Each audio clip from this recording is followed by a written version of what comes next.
Boni, ndeko na nga mwasi, olamuki,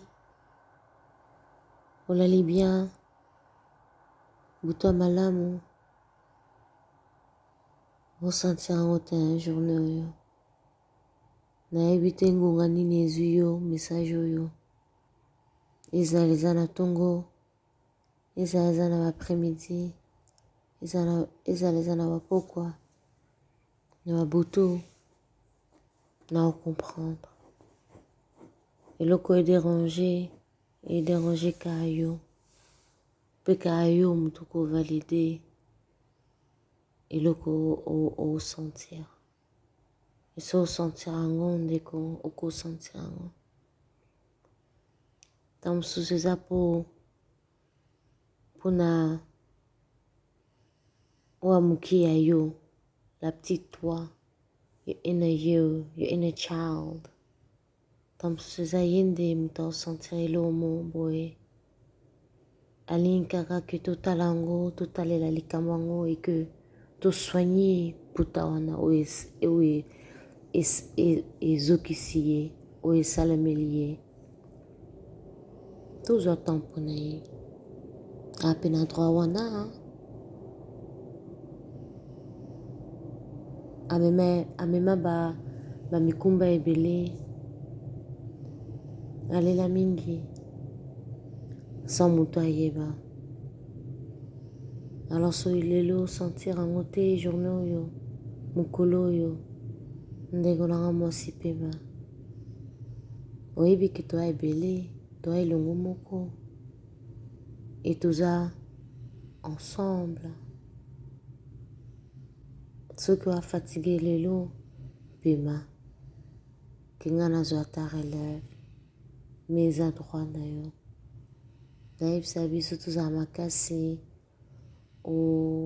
oleka tia biloko ebele, olingi okoma etika lisusu mwa moke, okoma deja na place ifo okomela. Ok, nandimi na accepte ke nalingi nakoma.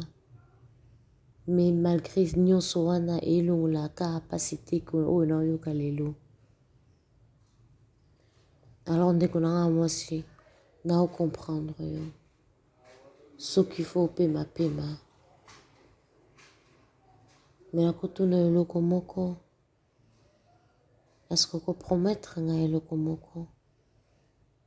Ke so osisi opema, obosana te otelema. Parce que abandonner, eza mpona biso te, toyebi yango te. Pema na yo ndeko na nga. So oza na besoin osallonger toute la journée, moto adéranger yo te, omona mpe motu te, sala yango. Mais promettre nga kaka que après, tant mo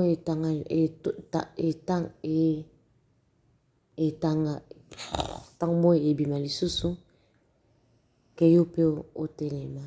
Et tocontinue bitumba oyo ti tokoma. Po toyebi otika na nzela te, ti tokoma. Mais mpona lelo, pema ndeko na nga, sala oyo yo sentir oyo sengeli osala. So eza pasi, parce que famille, camarade,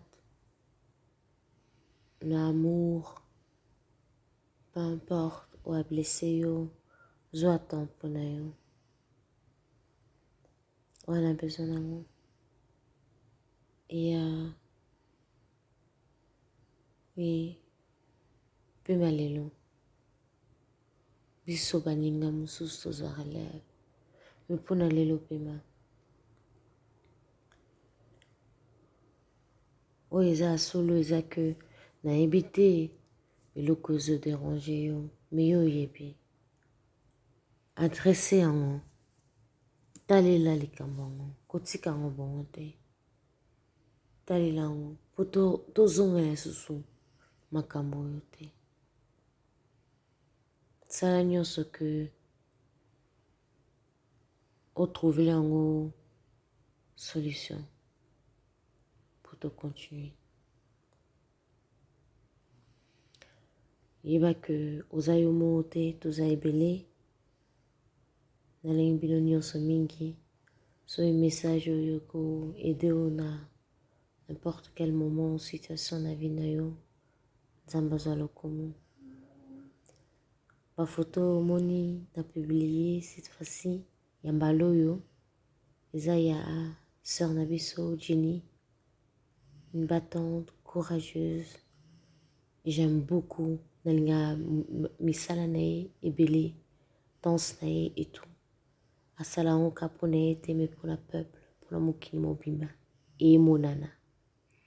Bilamba oyo alati eza Hermène Kambala kitoko makasi. Ma sœur, pourquoi journal malamu, sois fort, oza yo moko te. Bisous.